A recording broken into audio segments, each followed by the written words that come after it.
Sindh assembly के अंदर कायदे हिज़्ब इख्तिलाफ अली खुर्शीदी ने आईना दिखाया पाकिस्तान पीपल्स पार्टी को। पहले तो वो प्रेस रिलीज ऐवान में लेकर आए जो ऐवान सदर से निकली हुई थी, जिसमें कहा कि ग्रीन पाकिस्तान के हवाले से नहरों पर काम और सिलसिला काम का शुरू किया जाए। अली खुर्शीदी ने कहा कि ये सिंध असेंबली फोरम नहीं है, आप किसको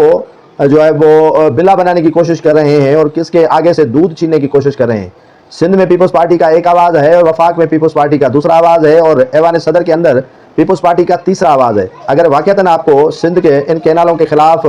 आवाज़ उठानी है तो पहले वही इजलास ऐवान सदर बुलाए और उन्हें हिदायत करें कि जब तक सूबे मुतफिक नहीं होते कैनाल नहीं बनाए जाएँ। दूसरा, कौमी असेंबली बड़ा फोरम है, सेनेट बड़ा फोरम है और उसके अलावा CCI के इजलास में ये बात खुले लफ्ज़ों में पीपल्स पार्टी वहाँ बयान करे कि इस तरह की हरकत कबूल नहीं है। एक तरफ तो पीपल्स पार्टी के प्रेसिडेंट आसिफ अली जरदारी अपनी ही सदारत में इजलास बुलाता है और उसे ग्रीन पाकिस्तान के हवाले से इनिशिएटिव देता है और इनिशिएटिव पर अमल किया जाता है नहरों के हवाले से, और दूसरे रोज़ आकर पीपल्स पार्टी सिंध असेंबली में रेजोल्यूशन पास करवाती है। तो हमें जब वफाक से तहफ़्फ़ुज़ात होते हैं तो जब इसी ऐवान में बात करते हैं तो वहाँ जो पार्लियामानी लीडर हैं पाकिस्तान पीपल्स पार्टी के या जो पार्लियामानी वजीर हैं वो कहते हैं कि ये फोरम नहीं है और फोरम वफा के खिलाफ अगर बात करनी है तो सिंध असेंबली इसके लिए फोरम नहीं है। तो जनाब, कैनालों के लिए सिंध असेंबली फोरम काफ़ी नहीं है और पीपल्स पार्टी को दूसरे फोरम्स पर भी गुफ्तगू इसी तरह करनी चाहिए जिस तरह वो कैनालों की हिमायत कर चुकी है।